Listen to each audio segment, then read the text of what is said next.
ॐ नमो भगवते वासुदेवाय।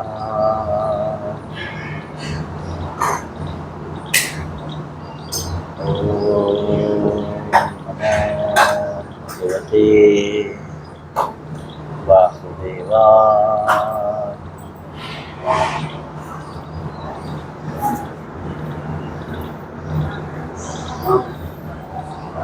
ॐ नमो भगवते वासुदेवाय।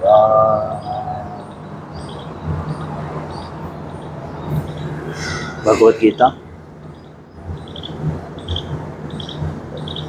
अध्याय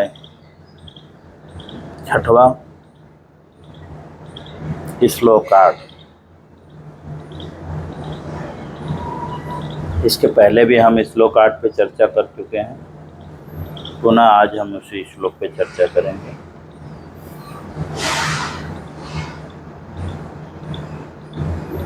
एक मिनट, मैं जस्ट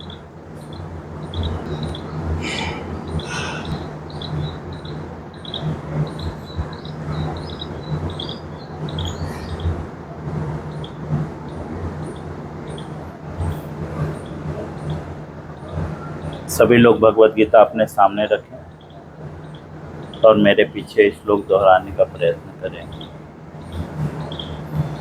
ज्ञान विज्ञान तृप्तात्मा कुटस्थो विजितेन्द्रियः युक्त युज्यते योगी समलोष्ठ समकाञ्चनः। पुनः ज्ञान विज्ञान तृप्तात्मा कुटस्थो विजितेन्द्रियः युक्त युज्यते योगी समलोष्ठ समकाञ्चनः। पुनः एक बार, ज्ञान विज्ञान तृप्तात्मा कुटस्थो विजितेन्द्रियः युक्त युज्यते योगी समलोष्ठ समकाञ्चनः। शब्दार्थ, अनुवाद और तात्पर्य श्रील प्रभुपाद जी के द्वारा। शब्दार्थ: ज्ञान, अर्जित ज्ञान। विज्ञान, अनुभूति ज्ञान से। तृप्त, संतुष्ट। आत्मा, जीव। कुटस्थ, आध्यात्मिक रूप से स्थित। विजितेन्द्रिय, इंद्रियों को वश में करके। युक्त, आत्म साक्षात्कार के लिए सक्षम। इति, इस प्रकार। उच्चते, कहा जाता है। योगी, योगी का साधन, साधक। समदर्शी। लोकष्ठ, कंकड़। अस्मा, पत्थर। कांचना, स्वर्ण। कृपया करके सब लोग से हाथ जोड़ के निवेदन है कि आप लोग आया करें तो म्यूट कर दिया करें।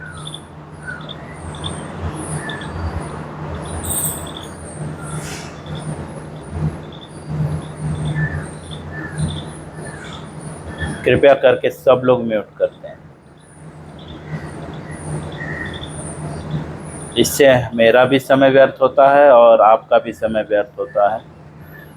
आपके पास तो समय नहीं है, मुझे पता है, लेकिन मेरे पास जो समय है वो मैं व्यर्थ नहीं जाने देना चाहता। प्लीज़ आप सब लोग म्यूट कर दीजिए।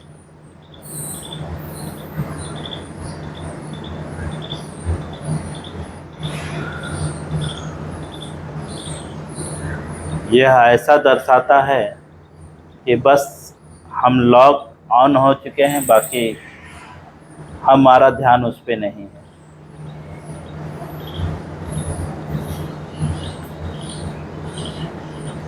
चलिए अनुवाद हम पढ़ते हैं।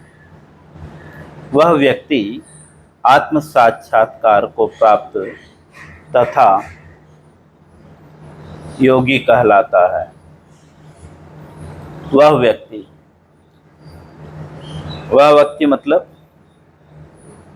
आगे बताते हैं, जो अपने अर्जित ज्ञान तथा अनुभूति से पूर्णतः संतुष्ट रहता है। जो व्यक्ति अपने द्वारा अर्जित ज्ञान से जो है पूर्णतः संतुष्ट रहता है। अनुभूति मतलब ज्ञान को जब व्यक्ति जीवन में धारण करता है तो उसकी अनुभूति होती है। सिर्फ ज्ञान होने से सब कुछ नहीं होता। जब ज्ञान को हम हमारे जीवन में आचरण में डालते हैं तो उससे अनुभूति होती है। तो जो अपने अर्जित ज्ञान, अर्जित मतलब अपने प्रयास से, अर्जित शब्द का मतलब है जैसे हम स्वयं कुछ कर्म करके जो है प्राप्त करते हैं तो उस कर्म को अर्जित कहते हैं। जैसे कि सामाजिक शब्दों में हम लोगों को बोलते भी हैं, कितना धन अर्जित किया आपने आज तक, मतलब आपने कितना कमाया, मतलब उसके पीछे मेहनत हुआ है। जो चीज़ें अर्जित की जाती हैं उसके पहले मेहनत किया जाता है, उसके पीछे उसका परिश्रम रहता है। और यहाँ पे जो ज्ञान की बात हो रही है वह व्यक्ति आत्म साक्षात्कार, अर्थात जो ज्ञान अर्जित कर रहे हैं हम, वह ज्ञान कौन सा है? आत्म साक्षात्कार का ज्ञान है। समझे? कोई और ज्ञान नहीं कि किसी भी ज्ञान से संतुष्ट हो, नहीं। जो आत्म साक्षात्कार के ज्ञान से पूर्णतः जो है संतुष्ट हो, अनुभूति के द्वारा, मतलब उसे आत्मा की अनुभूति हो, वह व्यक्ति जो है योगी कहलाता है। ऐसा व्यक्ति मतलब जो योगी व्यक्ति है या जिस व्यक्ति ने आत्म साक्षात्कार प्राप्त कर लिया है, ऐसा व्यक्ति जो है आध्यात्म को प्राप्त जितेंद्रिय कहलाता है। आध्यात्म मतलब दिव्य, समझे? हाँ, स्पिरिचुअल, जो आत्मा और परमात्मा का संबंध है, उसे आध्यात्म बोलते हैं। तो ऐसा व्यक्ति जो है जितेंद्रिय कहलाता है।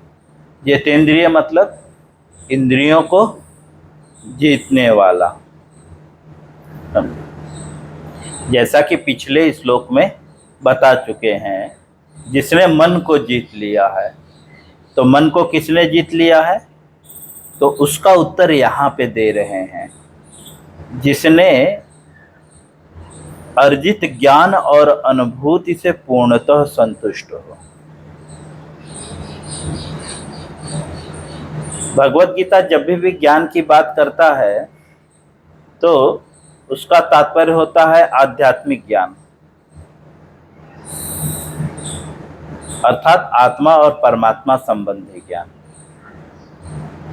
अज्ञानता क्या है?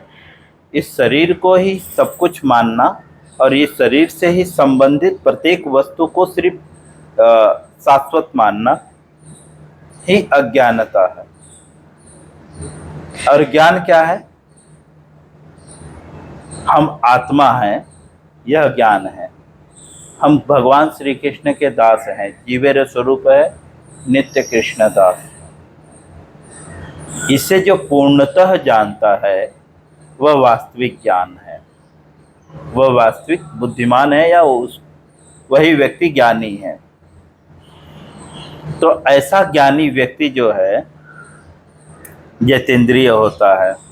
अर्थात जब तक हमें पूर्ण आध्यात्मिक ज्ञान नहीं प्राप्त हो जाता तब तक जो है हम इंद्रियों को नहीं जीत सकते।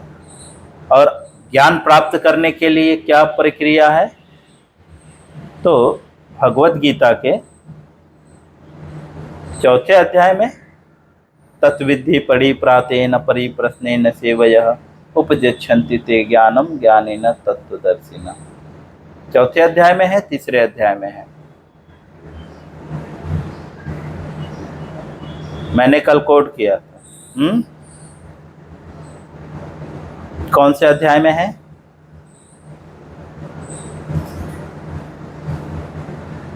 कौन सा श्लोक है?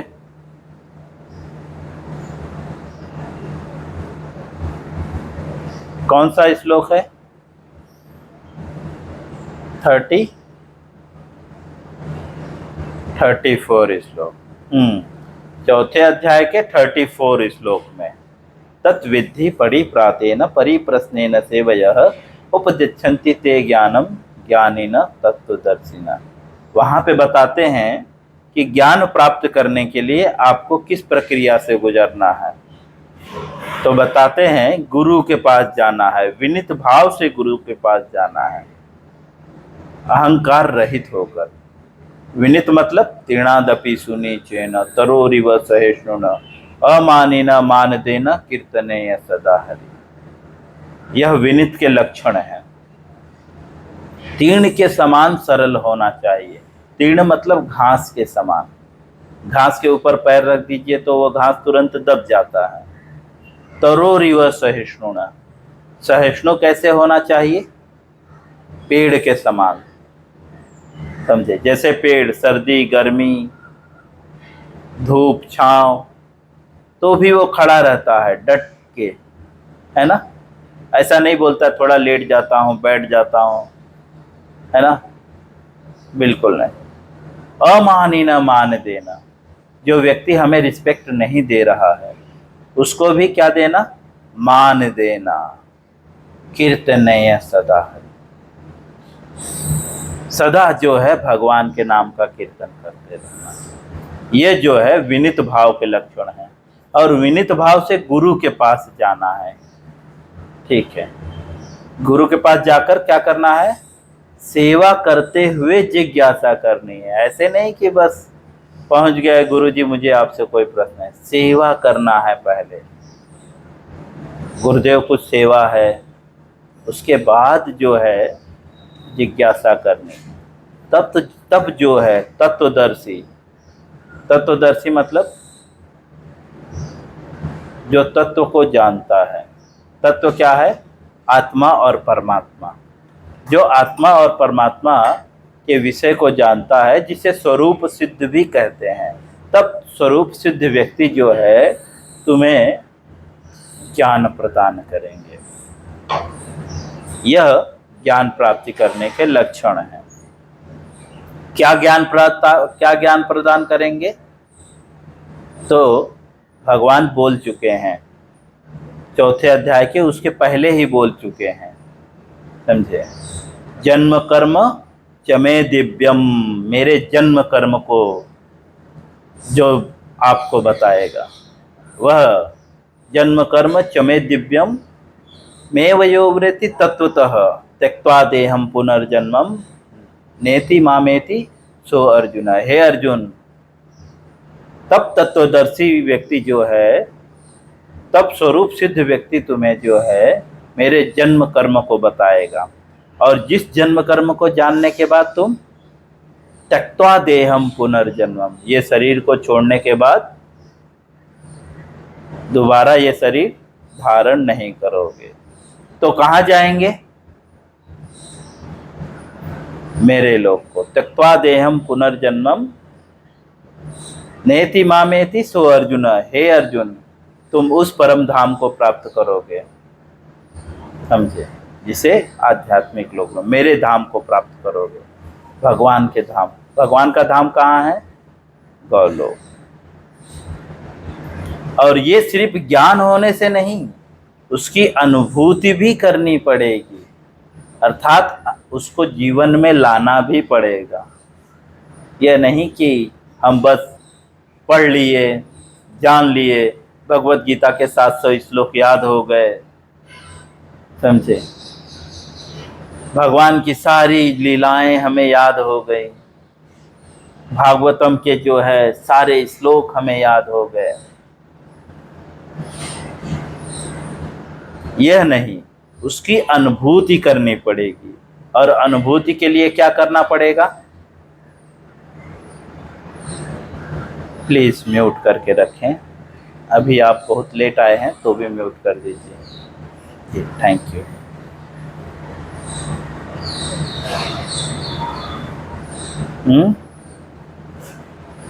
जी जी, अनुभूति के लिए गुरु के शरण में जाने के बाद भी अगर आप उसे अपने आचरण में नहीं लाएंगे तो उसकी अनुभूति नहीं होगी।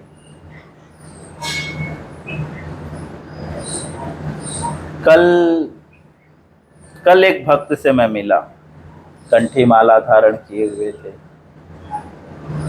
तो बोले मेरे 2 बच्चों को आध्यात्मिक ज्ञान प्रदान करना है। मैं बोला अच्छी बात है, लेकिन देख के ही पता चल गया कि कंठी माला और तिलक धारण किए हुए थे। सीखा मेरे से भी बड़ी सीखा थी उनकी, और मुंह में गुटखा खा रहे थे। तो मैंने बोला कि सबसे पहले तो आपको ये कंठी माला उतार देनी पड़ेगी। तो बोले प्रभु जी मैं नशा पान कुछ भी नहीं करता, ओनियन गार्लिंग कुछ भी नहीं खाता, सिर्फ एक गुटखे का नाम बताया, बस वो गुटखा खाता हूँ सुपारी समझ के, समझे। तो मैं बार बार उन्हें फोर्स करता रहा कि मुझसे जब तक आप इसे उतारेंगे नहीं तब तक मैं आपसे बात नहीं करूँगा। थोड़ा मैं गुस्से में बोला, मैं बोला जब तक आप इसे उतारेंगे नहीं मैं बात नहीं करूँगा। तो बोला मेरे गुरुजी ने कुछ नहीं बोला है, मैं मेरे गुरुजी का आज्ञा का पालन करता हूँ, मेरे गुरुजी ने कुछ मना नहीं किया है।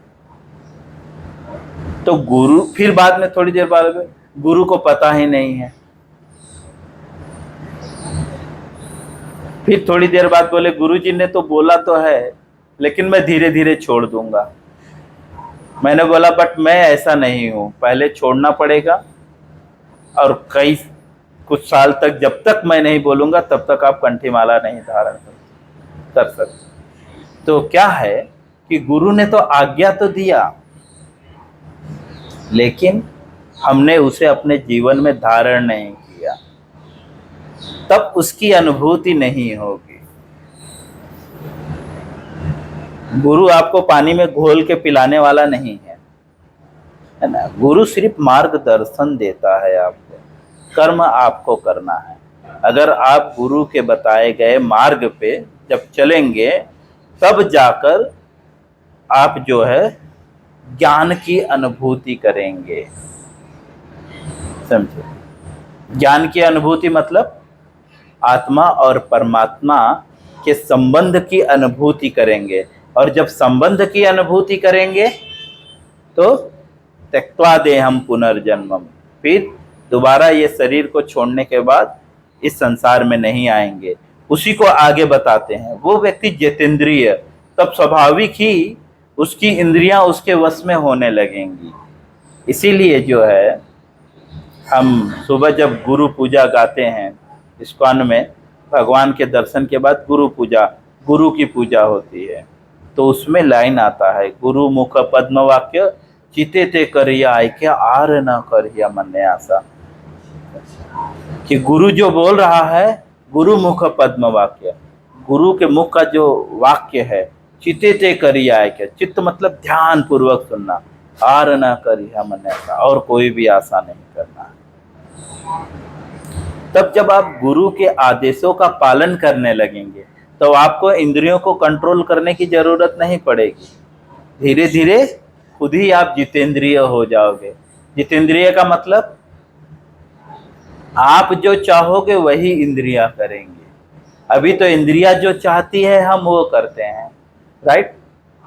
आंख चाहती है कि हम देखें तो हम देख रहे हैं ना, लेकिन तब हमारी इंद्रियां हमारे वश में हो जाएंगी। और जब हमारी इंद्रियां हमारे वश में हो जाएंगी तब उसके लक्षण क्या होंगे, तो आगे बताते हैं। वह सभी वस्तुओं को, चाहे वो कंकड़ हो या पत्थर हो या सोना हो, एक समान देखता है। मतलब उसके लिए जितनी कीमत सोने की है उतनी कीमत पत्थर की भी है और उतनी कीमत कंकड़ की भी है। वह ऐसा क्यों देखता है? क्योंकि वह सब में कृष्ण को देखता है और कृष्ण तो सब में है ना।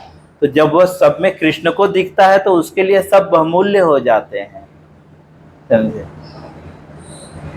इसलिए वह सोने और पत्थर और कंकड़ में भेद नहीं कर पाता, क्योंकि वो सोना नहीं देख रहा है, वो कंकड़ नहीं देख रहा है, वो पत्थर नहीं देख रहा है।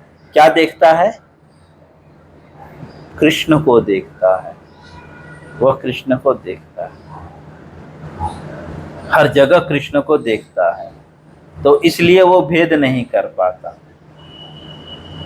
जैसे मीराबाई को जब विष दे रहे थे तो मीराबाई विष नहीं देख रही थी। क्या देख रही थी? यह प्रसाद है। और जब वो प्रसाद देख रही थी तो वह विष उसके लिए क्या हो गया? अमृत हो गया, है ना। तो जो भक्त होते हैं, जो स्वरूप सिद्ध व्यक्ति होते हैं, या जो जितेंद्रिय होते हैं, आत्म साक्षात्कार जो प्राप्त किए हैं, जो योगी हैं, उनके लिए जो है हर चीज स्वर्ण के ही समान है। ऐसा व्यक्ति अगर मिट्टी भी उठाकर दे देता है ना, तो आपके लिए सोना है वो।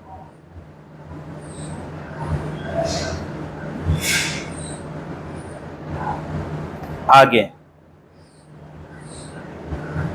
श्रील प्रभुपाद जी तात्पर्य में कहते हैं, तात्पर्य श्रील प्रभुपाद जी के द्वारा। हालांकि आज हम तात्पर्य लेंगे नहीं क्योंकि समय पूर्ण हो चुका है, तो भी मैं एक लाइन पढ़ूंगा। परम सत्य की अनुभूति के बिना कोरा ज्ञान व्यर्थ होता है। कोरा ज्ञान मतलब सिर्फ उसे ज्ञान है, जीवन में कोई आचरण नहीं। तो परम सत्य की अनुभूति के बिना, और अनुभूति कैसे होगी? अभी जैसे आपके सामने रसगुल्ला रख दिया गया और आपने रसगुल्ला खाया नहीं, तो उसका स्वाद हमें पता चलेगा? आपको अनुभूति होगी वो मीठा है कि खट्टा है। तो उसी तरह से जैसे रसगुल्ले की अनुभूति नहीं होगी कि ये मीठा है, खट्टा है, क्या टेस्टी है, कितना टेस्ट है, उसी तरह से जो परम सत्य की ज्ञान है, जो परम सत्य का ज्ञान हो सकता है बहुत सारे लोगों को परम सत्य का ज्ञान हो। सभी तो जानते हैं ना, हम तो आत्मा है ना, कृष्ण भगवान है, राम नाम सत्य है, हर कोई जानता है ना। लेकिन क्या इसकी अनुभूति होती है? क्यों? क्योंकि वह जीवन में राम नाम को लाता ही नहीं। इसीलिए प्रभुपाद जी लिखते हैं, परम सत्य के अनुभूति के बिना जो है कोरा ज्ञान व्यर्थ है। कोरा ज्ञान मतलब जो ज्ञान को जीवन में अप्लाई नहीं किया गया,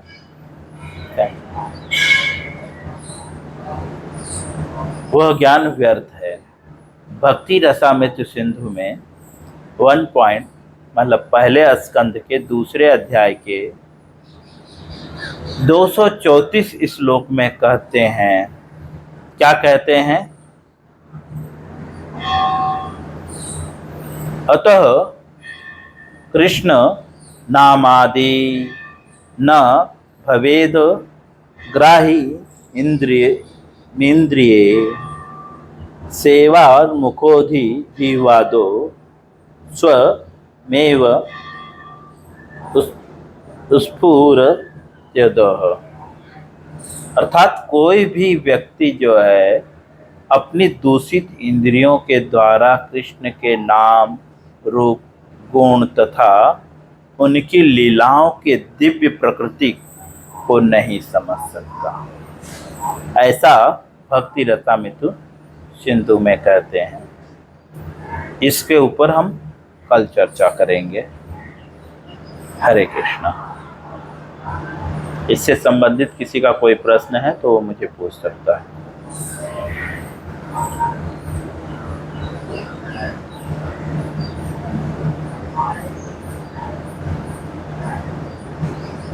किसी का कोई प्रश्न है?